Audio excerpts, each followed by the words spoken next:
Vamos a llamar la predicación de esta mañana ¿a dónde correr en la necesidad? ¿Dónde correr en la necesidad?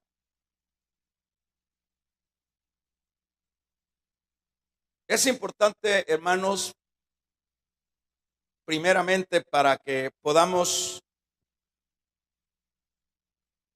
llegar a lo que es el consejo que el Señor nos quiere dar esta mañana. Tenemos que trasladarlos a lo que el pecado trajo a la vida de los seres humanos. El pecado trajo un sinnúmero de males en todas las áreas de la vida. Cuando no había pecado, podemos ver el ambiente en el jardín del Edén. Allí no había muerte, allí no había envidia, allí no había robo. Ahí lo que había era paz, tranquilidad y gozo. Pero luego que la desobediencia se manifestó en el hombre, como decía, vino la racha de lo que es todos los males que se pueden mencionar del pecado. En este caso, parecería de que aun cuando el Señor trajo, hermanos, lo que sería el rescate para el hombre que cayó en esa condición, bueno, parecería de que el rescate de Cristo dejaría eximido o libre a los que Él rescataría de los males del pecado.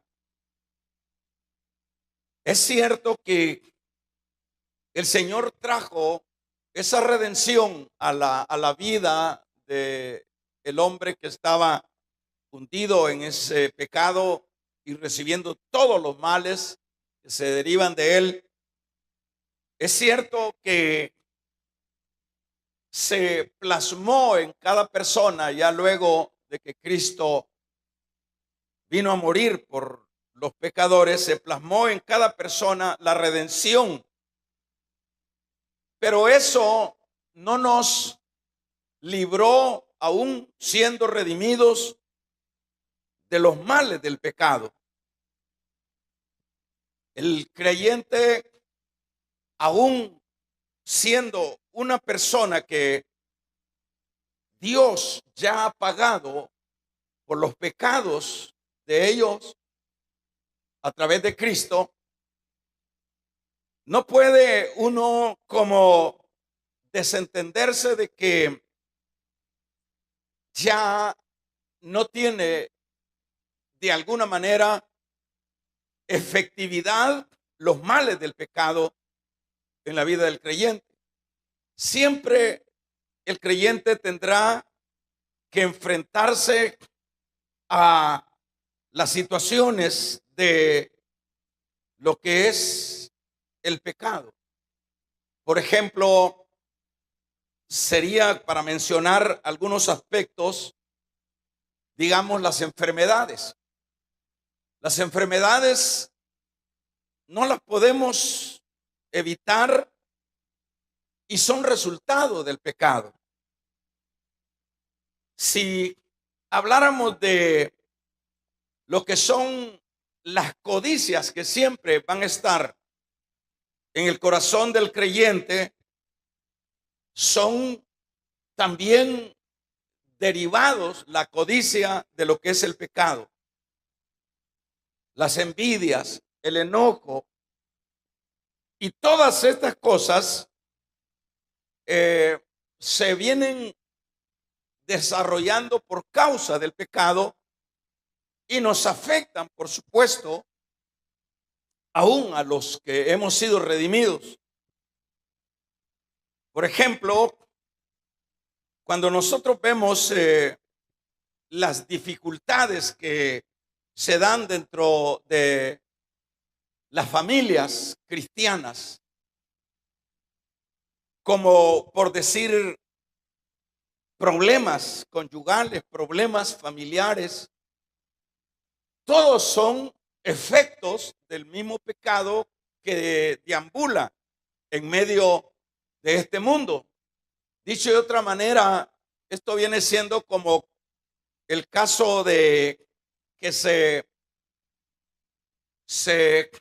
generó una explosión atómica y el ambiente ha quedado contaminado.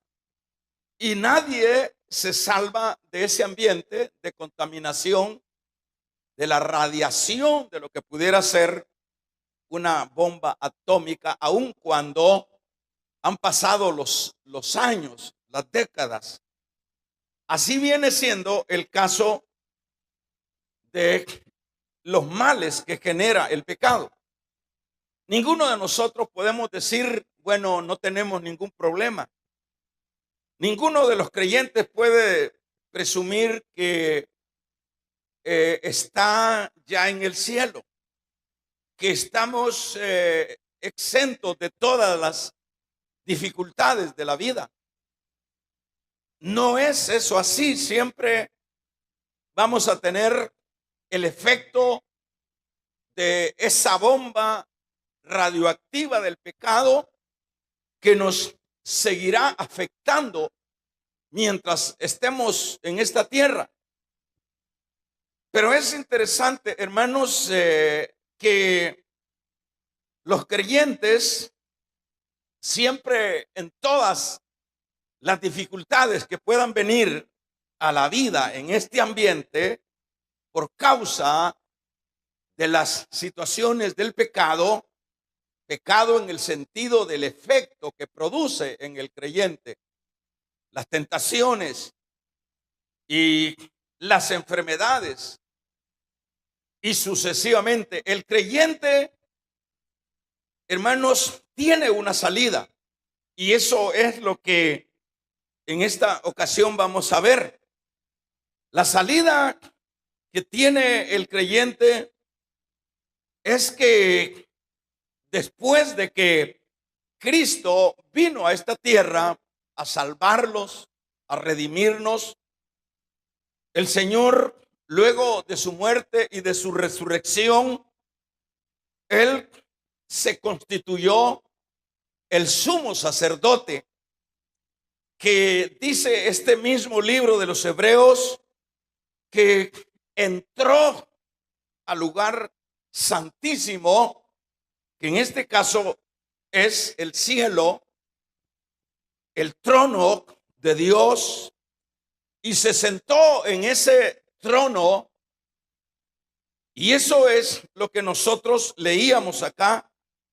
Dice, por tanto, teniendo, dice, un gran sumo sacerdote que traspasó los cielos, Jesús, el Hijo de Dios, retengamos nuestra profesión, porque no tenemos un sumo sacerdote que no pueda compadecerse de nuestras debilidades, sino uno que fue, dice, tentado en todo según nuestra semejanza, pero sin pecado.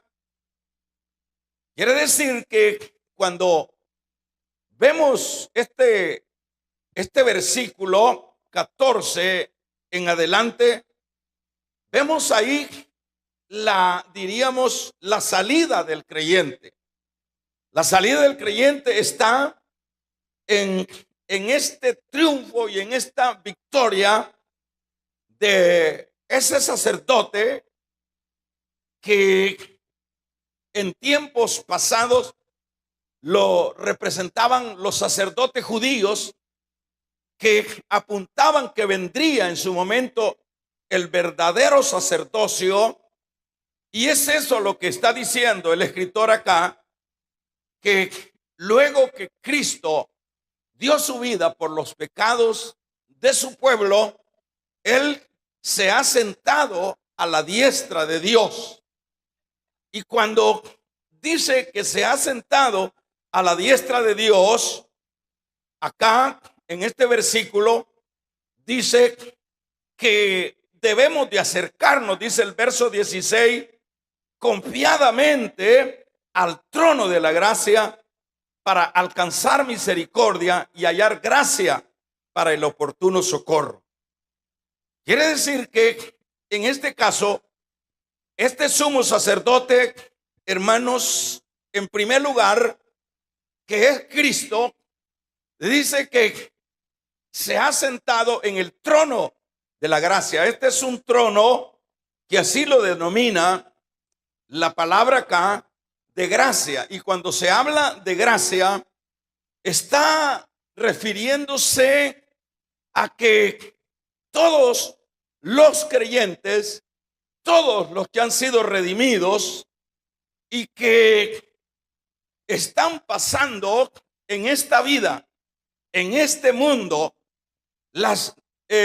diríamos, las secuelas o las dificultades que genera el pecado, como enfermedades, como problemas en la familia, como problemas en economía, como problemas puramente ambiciosas, como problemas de enemistades, que siempre por nuestra naturaleza caída vamos a ser como llevados en momentos a estas cosas que por supuesto son las que deambulan, decía, en el ambiente de este mundo.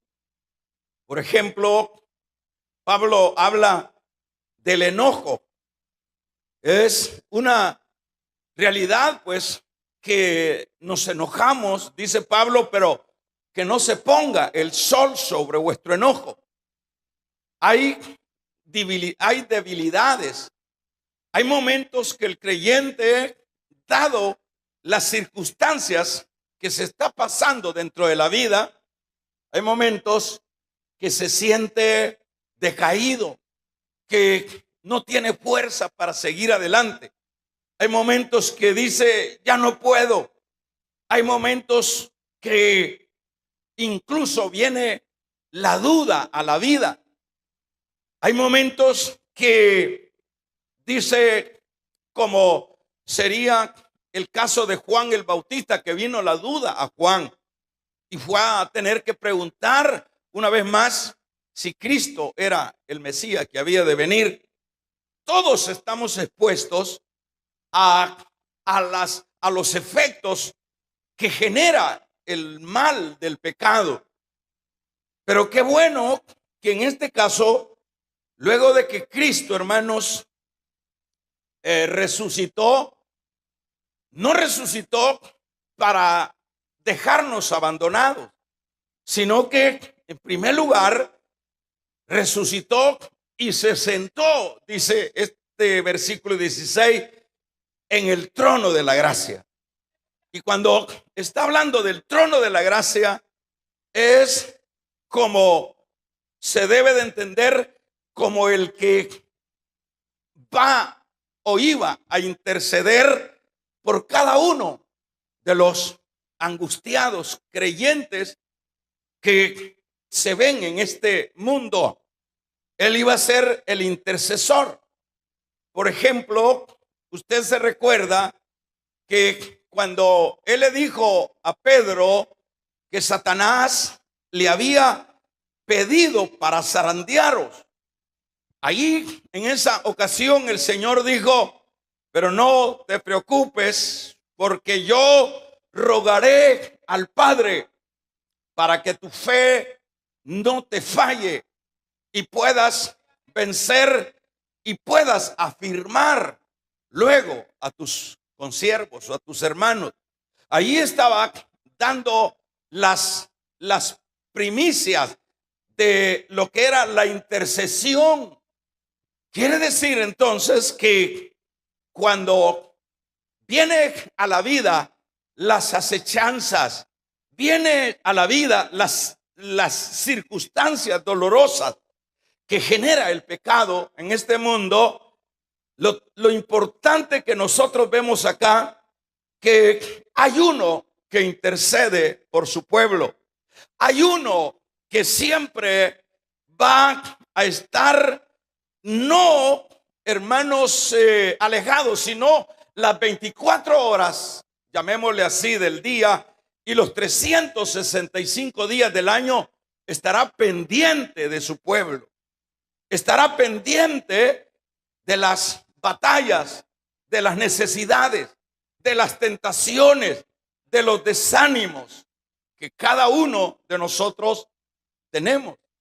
Por ejemplo, si yo le pregunto a usted, y si usted es sincero, ¿cuáles son sus dolencias? ¿Cuáles son sus falencias, aún siendo creyente? Usted me dirá, mano, yo estoy angustiado, estoy afligido, no hay qué hacer.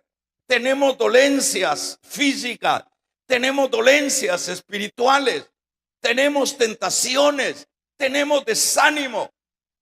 No hay ninguno de nosotros que pueda pararse y decir, no, yo no me falta nada, yo lo tengo todo, yo no me duele ni una uña, yo no tengo ninguna falencia, yo no tengo ninguna tentación, yo no tengo ningún desánimo. Sería mentir.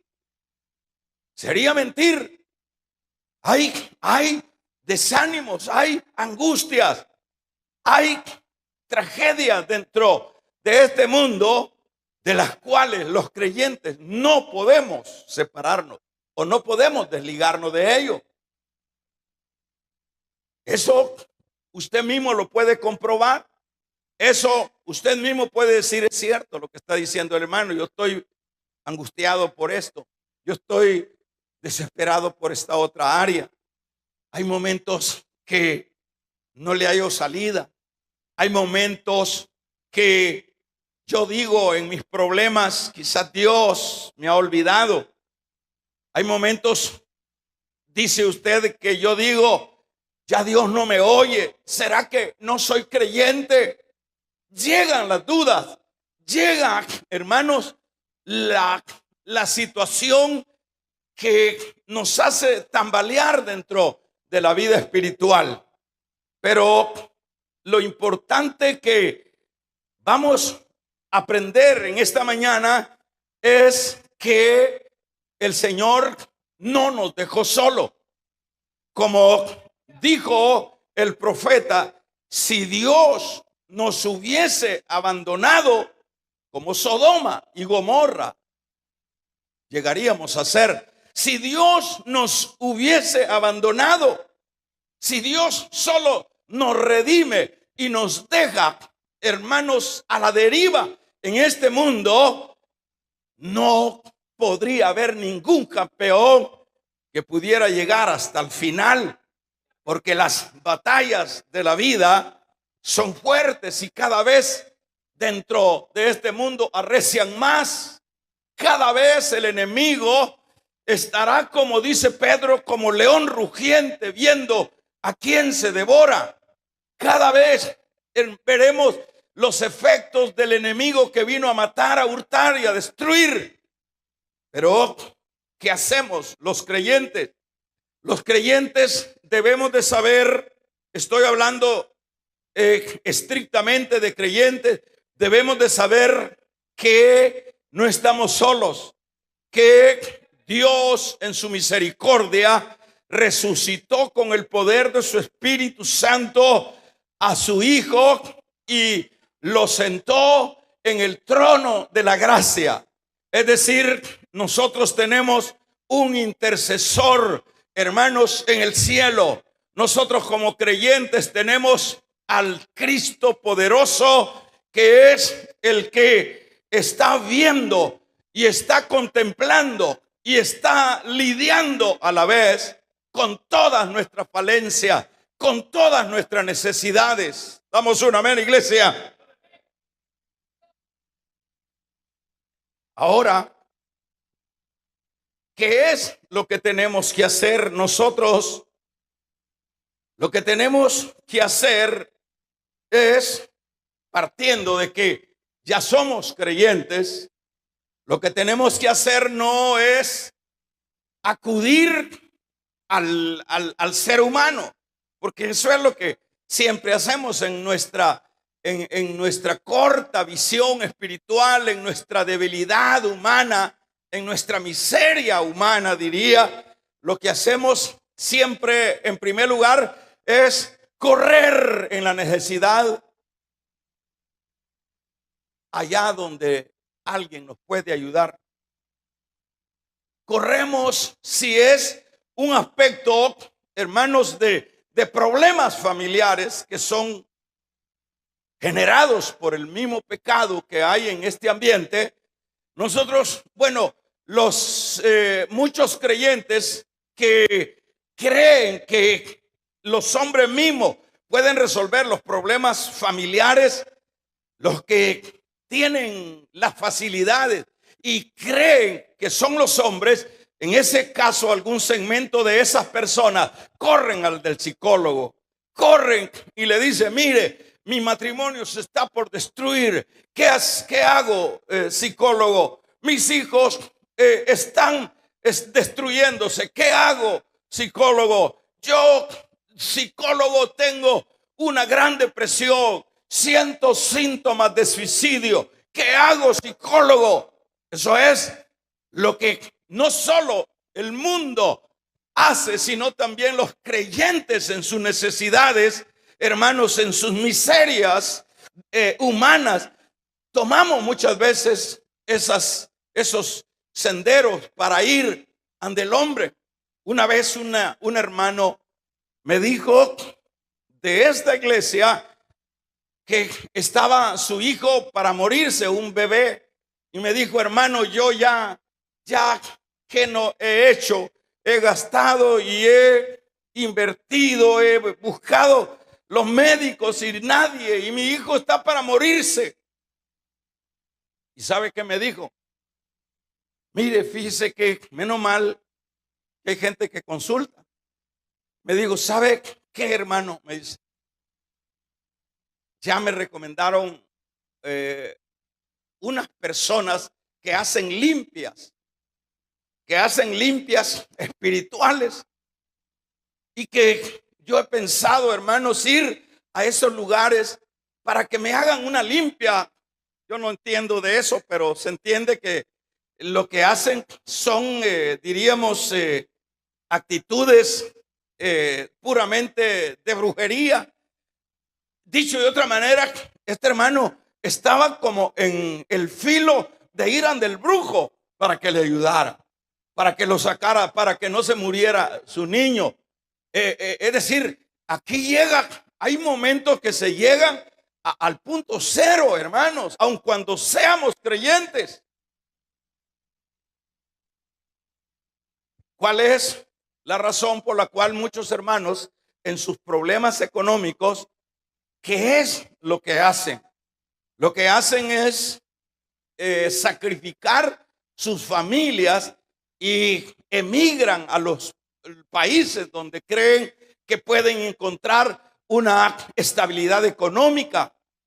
Y nosotros lo vemos a hermanos. Y yo no estoy tratando la manera de inventar personas que uno conoce y dice: mire, mi problema económico es crítico, estoy endeudado, no hay lo que hacer, la única opción que tengo es emigrar porque aquí no salgo adelante. Y estamos hablando de creyentes. Y eso se da.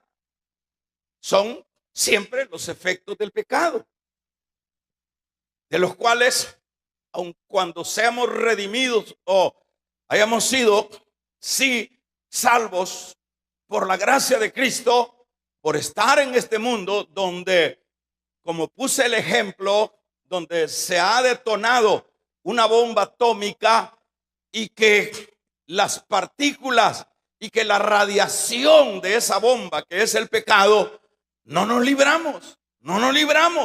Y ahí está la debilidad nuestra, la miseria humana nuestra, nos hace correr ante el brujo, nos hace correr ante el psicólogo, nos hace correr a los hombres, nos hace hacer cosas indebidas. Damos un amén, le vamos a regalar ofrenda de palma al Dios de la gloria, aleluya. Pero es acá donde nosotros podemos ver la luz, hermanos, radiante para nuestras necesidades. Aquí nos habla la palabra que, hermanos, nosotros tenemos un sumo sacerdote que luego de que resucitó se sentó a la diestra de Dios, se sentó en el trono de la gracia, que ya dije que lo que significa es el trono, que es el trono de atenciones para su pueblo que está en esta tierra. O sea que es una cosa tan tremenda y tan preciosa que podemos ver esta mañana. Yo no sé cuál sea su problema. Yo no sé cuál sea su necesidad. Yo no sé cuál es su padecimiento, cuál es su desánimo. Pero acá encontramos, hermanos, que dice el verso 16 del 4 de Hebreos: acerquémonos pues confiadamente al trono de la gracia. ¿Para qué dice? Para alcanzar misericordia y hallar gracia para el oportuno socorro. Vamos a regalarle otra ofrenda de palmas al Dios de la gloria. Primeramente, lo que tenemos que hacer en este caso es, hermanos, acercarnos.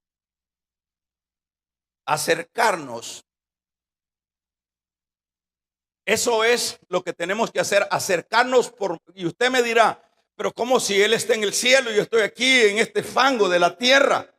Debemos de saber que nosotros tenemos acceso al Señor a través de su espíritu y nuestro espíritu.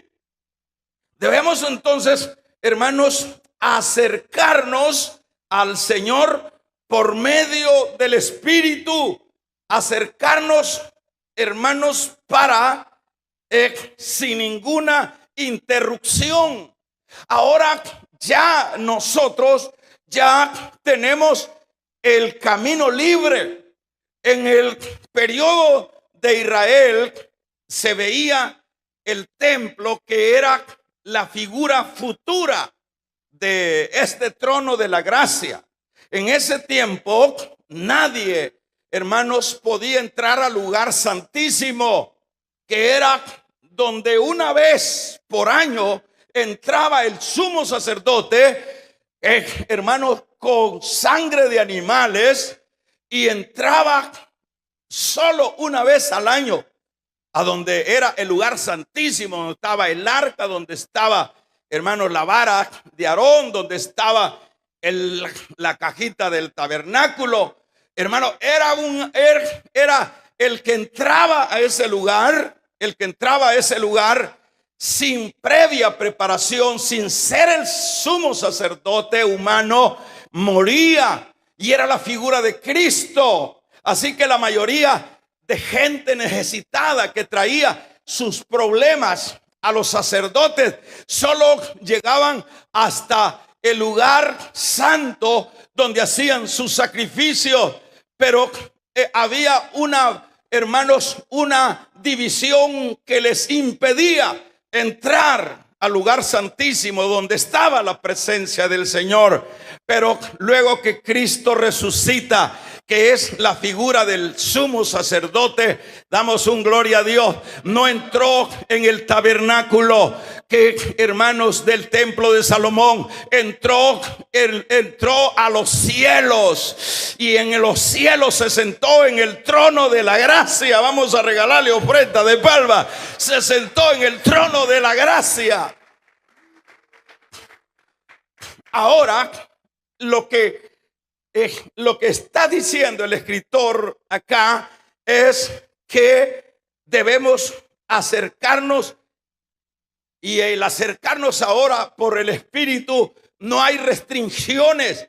Ahora nosotros, usted y yo, cada uno de nosotros que estamos pasando por el fuego de la prueba, por la angustia, por el problema, por el desánimo, por la tentación, lo que tenemos que hacer ahora es, mire qué lindo lo que Cristo hizo. Ahora podemos acercarnos, porque no hay ninguna división como lo era en el templo de Salomón. Ahora podemos acercarnos confiadamente, es decir, sin miedo. ¿Por qué sin miedo? Porque la razón por la cual Él está en el trono no está en el trono de gloria, porque hay varios tronos. En el trono del juicio, Él está en el trono de la gracia, es decir, el trono que tiene relación con la gracia de Cristo. Él está ahí. Por tanto, el mensaje es que se le da acá a los hebreos: acérquense confiadamente. Ya no hay restricción. Ahora usted y yo podemos acercarnos antes de ir al brujo, antes de correr a los hombres, antes de correr a la fuerza humana, antes de correr a nuestras capacidades. Nosotros acerquémonos en nuestro problema, acerquémonos al trono de la gracia. Ya no hay restricciones. Ahí en la esquina de su casa, ahí en el vehículo, ahí en el trabajo, ahí en la universidad, ahí podemos acercarnos al trono de la gracia. No hay restricciones. Que se oiga un poderoso amén. Ahí podemos acercarnos. Ya no necesitamos intercesores. Es más, no necesitamos a nadie en nuestras necesidades. Como le decía, imagínense, este hermano me dice: yo voy a ir a que me hagan una limpia, porque como dicen, hay de todo y hay voluntarios para todo. Así que había este voluntario. En esta iglesia había un voluntario. Los brujos tenían un voluntario que había perdido la fe, la esperanza que su criatura iba a ser sanada, y que ahora ya ponía su esperanza en el brujo que le hiciera la tal limpia. Y muchos de ustedes y muchos de nosotros seguimos haciendo lo mismo. No me curo de esto, no tengo salida de esto, y yo voy a hacer esto. Y estamos a veces repitiendo, hermano, lo que no debemos de hacer. Estamos corriendo a brujos, estamos corriendo a psicólogos, estamos corriendo a pastores, estamos corriendo a curas, a sacerdotes. Corramos al trono de la gracia. Vamos a regalarle ofrenda de palmas al Dios. Corramos al trono de la gracia. Ya no hay restricciones. En cualquier lugar podemos invocar su nombre. En cualquier lugar que estemos, podemos invocar su nombre. Esto es importante. No es de estarle pidiendo a los hombres. Si es que usted quiere una mejor entrada económica, no ande haciendo trampas. No andemos alterando las cosas. No andemos promoviéndonos con chambres en la empresa para para que nos mejoren a nosotros las posiciones y ganar más. Cuando nosotros estamos problemados con el matrimonio, con la familia, no tenemos que estar pensando que ya es el acabósis y vamos a reventar separándonos porque ya no nos comprendemos. Esa es una de las metas de Satanás, que hermanos, que apunta hacia la familia, apunta hacia el matrimonio para destruir la familia, para destruir la sociedad y para destruir el mundo. Pero nosotros no acudamos a ningún otro lado, no acudamos. Es más, si fuera, hermanos, si fuéramos nosotros radicales en la fe, ni al consejero, porque el que tiene siempre la respuesta es Dios. El que tiene la respuesta siempre es Dios. Los hombres siempre nos equivocamos, pero este que está sentado en el trono de la gracia no se equivoca, porque Él es el Dios todopoderoso. Él es el Dios que lo sabe todo. Él es el Dios que dará la respuesta adecuada y necesaria y oportuna para la necesidad.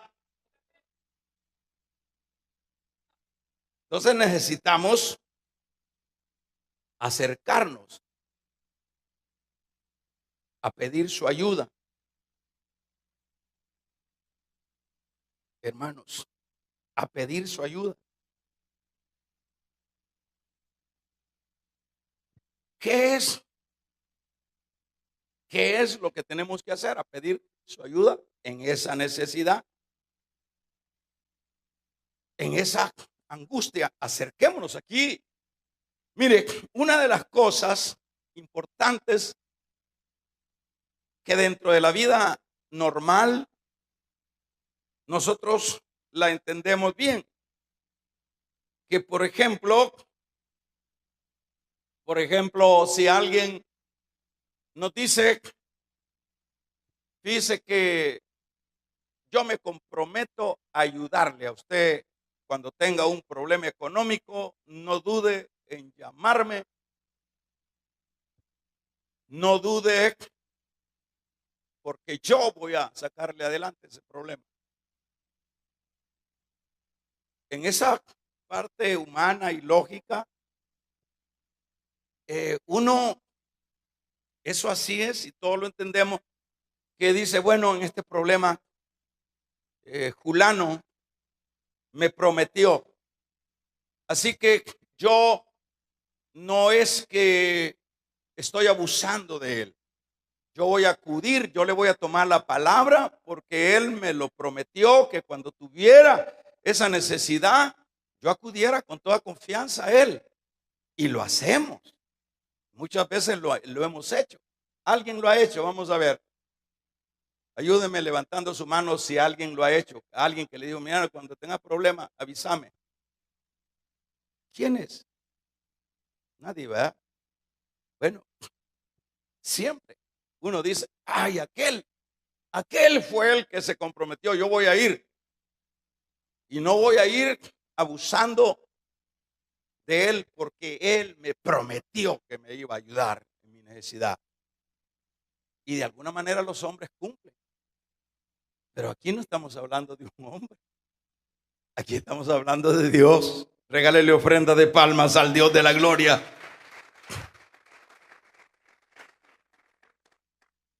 Damos un amén. Venimos entonces, si aquí él dice, entonces aquí está el versículo, este versículo memoricémoslo. Digamos, acerquémonos pues confiadamente al trono de la gracia para alcanzar misericordia y hallar gracia para el oportuno socorro. Le tomamos la palabra, yo tomo la palabra, esta palabra es mía, esta palabra yo me la como, esta palabra yo la creo, esta palabra yo la recibo. Y en este problema yo no me voy para del brujo que me haga una limpia, yo no me voy para aquellos que profetizan mentiras, yo me voy para el trono de la gracia. Ya ya no hay entretención, ya no hay obstáculos. Yo me puedo acercar a donde esté con mi problema. Él me oye porque Él es el mismo Dios de ayer, de hoy y por todos los siglos. Fuertes son esas palmas para el Señor.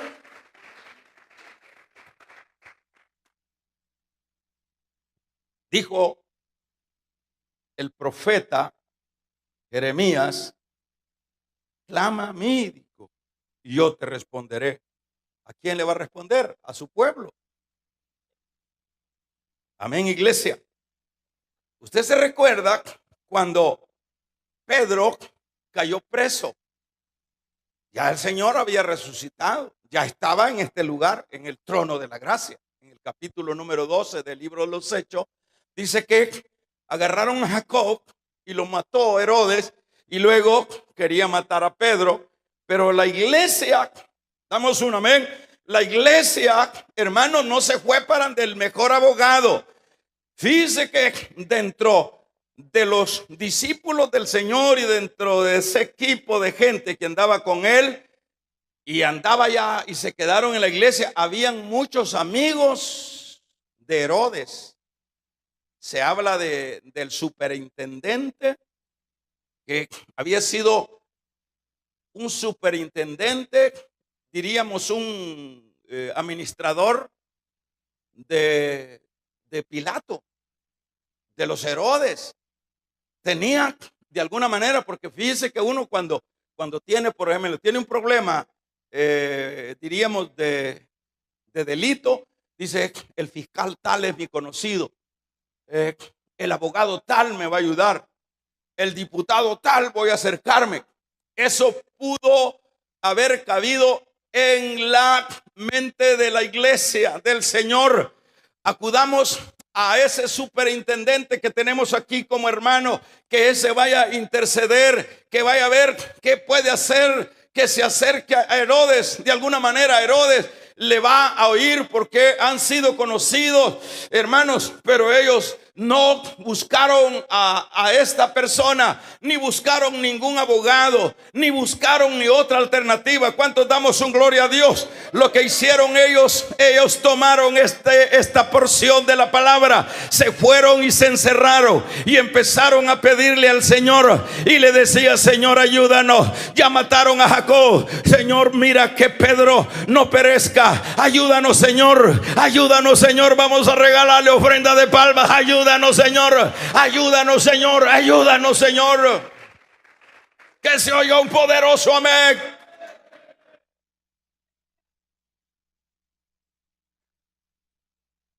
Esa oración llegó a este versículo número 16. Acerquémonos pues confiadamente, con confianza, confiadamente. Y eso es: ayúdanos Señor, ayúdanos. No queremos que maten a Pedro, a nuestro apóstol. No queremos. ¿Y qué fue lo que hizo el Señor en esa ocasión? En el trono de la gracia escuchó. Ahí está. Desde hace 2000 años. Ahí está.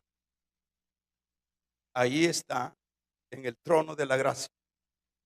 Y en esa ocasión dijo el Señor: bueno, hay que resolver el problema a la iglesia. Mire qué importante es saber esto. Porque siempre la necesidad, nosotros en nuestra miseria humana corremos a donde no debemos de correr, y yo creo que ofendemos siempre a Dios. Ese es como que el niño que tiene su papá y tiene allí un escorpión que lo va a picar, o tiene ahí una necesidad. El niño corre al vecino, al papá vecino, a los otros papás. ¿Cómo se siente el papá? Dice: bueno, ¿y este por qué no confía en mí? Muchas veces hasta ofendemos a Dios cuando corremos para donde no debemos de correr. Y acá dijo el Señor: bueno, resolvamos este problema. Y no escatimó el Señor en mandar un ángel. Usted conoce la historia y está en la Biblia. Dice que vino el ángel donde Pedro estaba allá al fondo en una mazmorra, encadenado con un montón de guardias. Entró el ángel, pasó por los guardias entraron en un sueño bastante profundo. Fue ahí, miren lo específico de Dios. Nosotros no tenemos un Dios chapucero, nosotros tenemos un Dios real. Amén. Porque hizo un trabajo de elegancia. Él con su poder hubiera votado eso y no, lo hizo dentro del orden, con elegancia. Vino el ángel y entró, llegó donde estaba el reo, le dijo: ponete las sandalias, ponete la túnica, y se cayeron las cadenas. Vamos, no tengan miedo.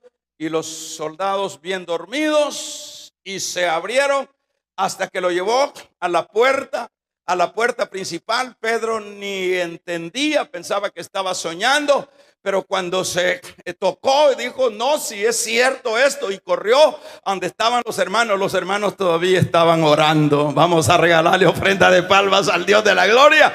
Los hermanos todavía estaban orando, porque cuando Pedro corrió a donde estaban, ya sabíamos, es que la bendición nuestra, el poder nuestro, los músculos nuestros, hermanos, la victoria nuestra está en Dios.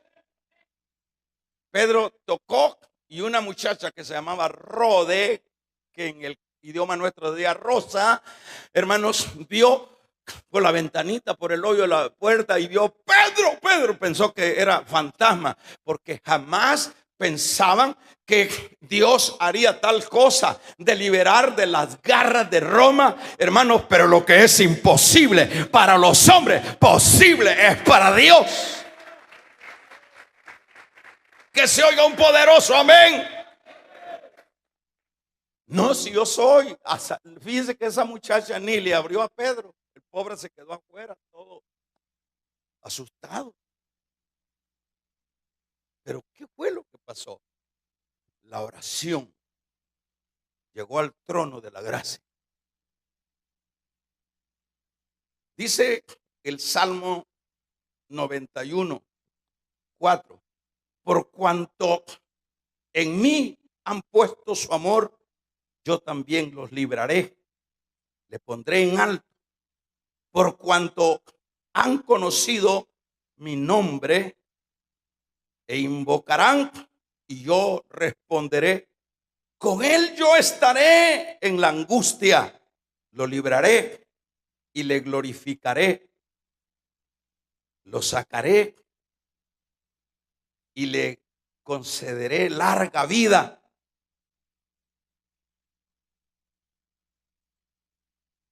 Y yo, dice Lucas 11:9, y yo digo: pedid y se os dará, buscad y hallaré, llamáis y se os abrirá.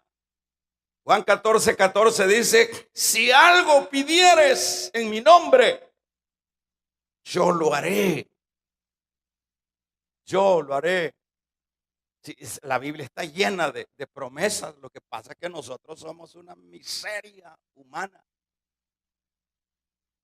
O sea, nos cuesta entender.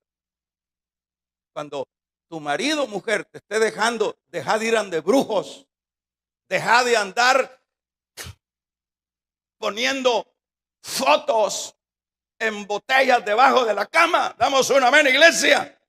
Cuando tu marido te quiere, que está queriendo destruir el matrimonio, no necesitas hacer asuntos de brujería. Lo que necesitas es acudir a Dios, porque en Dios se puede. No hay nadie que pueda resistir a Dios. Dios siempre atenderá a su pueblo. Dios siempre sacará adelante esos hijos que crees que ya no tienen salida. Deja de pensar negativo. Acércate al trono de la gracia y vas a alcanzar el oportuno socorro. Vamos a regalarle ofrenda de palma. Vamos a alcanzar el oportuno socorro. Amén. Sencillo. Ahí está en la palabra. Aquí yo no estoy haciendo nada, solo estoy hablando lo que está en la palabra.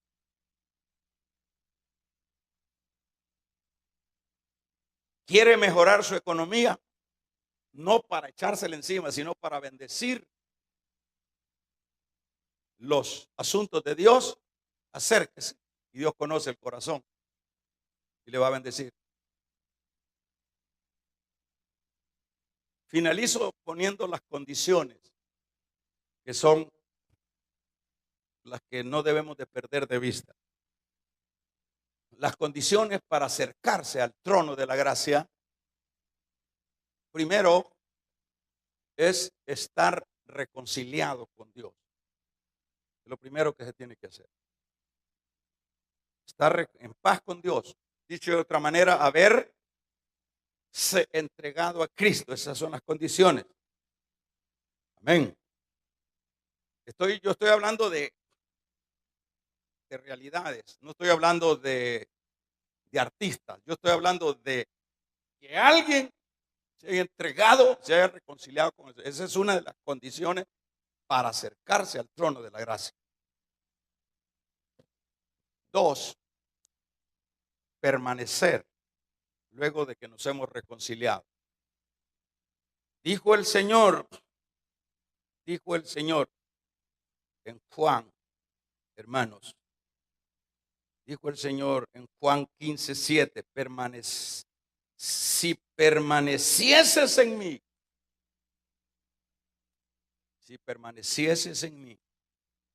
pedid todo que se os dará. Esas son las condiciones. Vuelvo a insistir, no es congregarse en una iglesia. Quitémonos eso de la cabeza. Que porque yo vengo a una iglesia, yo puedo acercarme al trono de la gracia. Primero, estar en paz con Dios, haber dejado al mundo y haber abrazado a Dios. Por eso es que usted a mí no me va a poder acusar si es que fracasa en su vida espiritual. Porque yo he insistido años de decir que el asunto no se puede entender que porque yo estoy en una iglesia ya tengo la llave del éxito para con Dios. Ya puedo acercarme. A las iglesias llega de todo. Pero lo que se tiene que hacer es estar consciente que estamos reconciliados con Dios. ¿Y quién sabe eso? Como Pablo dice a los romanos, el Espíritu da testimonio a mi espíritu que somos de Él. Eso es una cosa que yo no tengo que andarle poniendo un tester a nadie, ni yo mismo. Yo me estaba preguntando, ¿soy yo de Dios? Yo me pregunté si era de Dios, porque uno tiene que hacerse exámenes. Y sabe a lo que llegué y el Espíritu me dijo, sí, me dio la certeza que era de Dios. Entonces, no es que uno va a andar poniendo testeres como hacen los mecánicos para ver a dónde está el mal del carro. No, aquí uno se pone, uno mismo es sincero, uno dice, no, yo que he reconciliado, si yo soy diablo. No, yo no estoy en las condiciones. Si yo estoy mal, yo no estoy diciendo perfección, pero hay cosas que no son las que un creyente redimido puede practicar. El segundo aspecto es permanecer. Si permanecieres, ¿quiénes son los que van a permanecer? Los que se han reconciliado. Permanecer. Son dos aspectos. Reconciliado. Si uno está consciente que ya dejó el mundo y que ya aún con todos sus defectos, pero uno sabe que uno ya es de Dios. Ahora uno lucha y está permaneciendo ahí. Y pasan los tiempos, y pasan las pruebas, y pasan las cosas, y uno sigue permaneciendo ahí. Usted dése por satisfecho que puede acercarse al trono de la gracia. Los que no cumplen con esto no pueden acercarse a Dios. Dios no los conoce. Porque el mismo Señor dijo allá en Juan, con respecto a aquel ciego, hay esa escritura que dijo, Dios no oye al pecador. Es decir, al pecador no arrepentido. Nosotros seguimos siendo pecadores, pero arrepentidos. La sangre de Cristo nos cubre. Por ejemplo, cuando nos acercamos al trono de la gracia, por ponerle un ejemplo, no vamos nosotros con nuestra propia justicia, porque si fuéramos con nuestras propias justicias, nos mata Dios, porque siempre en esta naturaleza dejamos mucho que desear, pero llegamos cubiertos con la justicia de Cristo y nos acercamos a Dios. Y cuando el diablo dice, mira a ese, lo que ha hecho, pero dice Cristo, pero papá, él tiene mi vestimenta, él tiene mi justicia, está vestido con mi justicia. Ah, está bien, dice el Padre, no porque nos mataría. Entonces, permanecemos. Entonces, el que no cumple, es decir, el que no se ha reconciliado con el Señor, no se puede acercar. Dios no lo conoce. Por tanto, esa persona morirá en sus angustias y sin esperanza. La gente se muere por pura terquedad. La gente perece por pura terquedad. Yo he puesto el ejemplo. Si alguien me dice, mire, ahí en la entrada de ese portón están esperándolo para matarlo. Ahí hay unos hombres con unos fusiles. Entonces yo digo, y están esperando que usted pase por aquí y lo mate. No, digo yo, a mí no me hacen nada y ahí me matan. Pero si yo recibo el consejo, digo, sí, me avisaron, es porque para que escape por mi vida. Entonces yo me voy a tirar por un muro por otro lado. La gente perece, la gente tiene el gran consejo, pero la gente no quiere agarrar el consejo. La gente, usted dice, Dios me va a ayudar. ¿Y cómo te va a ayudar si no dejas la otra mujer? No estás reconciliado con Dios. ¿Cómo te va a ayudar si andas con el otro coqueteándole? ¿Cómo te va a ayudar si no estás reconciliado? Vamos a regalarle ofrenda de palmas al Dios de la gloria. No quieres agarrar el consejo. ¿Cómo te va a ayudar con tus hijos? ¿Cómo te va a ayudar en el problema de la enfermedad? ¿Cómo te va a ayudar si no quieres agarrar el consejo? ¿Cuál es el consejo? Primero, para acercarnos, tenemos que estar en paz con Él, reconciliados con Él. Y segundo, tenemos que permanecer siempre en Él. Pero si no hay esos dos aspectos, Dios no oye. Y lamentablemente, la gente con semejante consejo, tristemente, perecerá. No habrá quien les ayude en esta tierra, porque aquí nadie te ayuda. Aquí, si te ayuda, tu pariente cercano te ayudará y luego se cansará. Son los únicos que tal vez te pueden ayudar. Tu amigo te puede ayudar, pero aquí no hay en quien confiar. Pero ¿qué es lo que tenemos que hacer? Si usted quiere, no solo tener quien le ayude, acudir a ese trono de la gracia. Por eso decíamos a manera de tema, ¿a dónde correr en la necesidad? Corramos al trono de la gracia para alcanzar misericordia y el oportuno socorro. Ahí corramos. Pero primero, ¿qué es lo que tenemos que hacer? Uno, dígalo fuerte, uno para ver si se les quedó.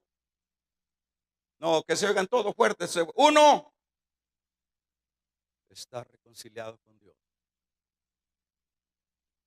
Segundo, no soltarse de ahí. Uno, aunque truene, retumbe y salga las balas ahí está uno. Ahí Dios te va a ayudar. No te muevas de ahí. Así que no es solo estar en una iglesia, no solo es andar una Biblia, no solo es tener una apariencia de cristiano. Es haber reconocido a Dios y haber permanecido. Y ahí váyase que ya tiene el pasaporte con visa múltiple. Acérquese, ¿verdad, hermano? Acérquese que no hay problema. El hermano que viene de Canadá, él tiene su visa, su pasaporte, ¿verdad? El hermano Escamilla. Dice, viene, el hermano ahí pasa por las fronteras y ¿quién lo detiene? Lleva su pasaporte y lleva su visa. Así que el cristiano que está reconciliado y permanece es igual, tiene su visa. Acérquese que ya no hay nada que estorbe y pida con confianza.